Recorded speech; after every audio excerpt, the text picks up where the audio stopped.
13 velikih putničkih brodova sa 140.000 tona natovarenih trupama našlo je svoj grob u talasima Sredozemnog mora. Ostaci anglo-američkog konvoja otplovili su u pravcu Gibraltara.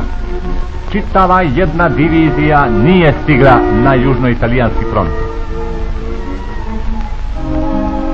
Engleske nade da će se u Njemačkoj ponoviti 9. novembar 1918. propale su i ove godine.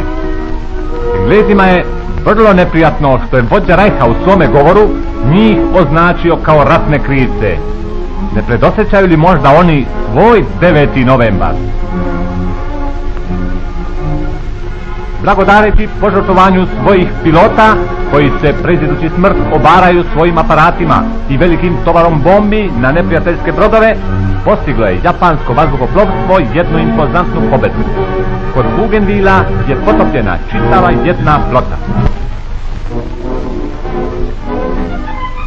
Nekada moćna britanska imperija pala je na to da kuplja staro gvožđe. Veliki istorijski Waterloo most diže se sa Temze i odlazi u topionice.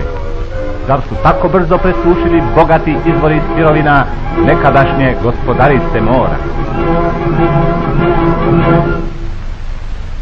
Predstavnici 1 milijarde stanovnika održali su prvi kongres naroda Velike Istočne Azije.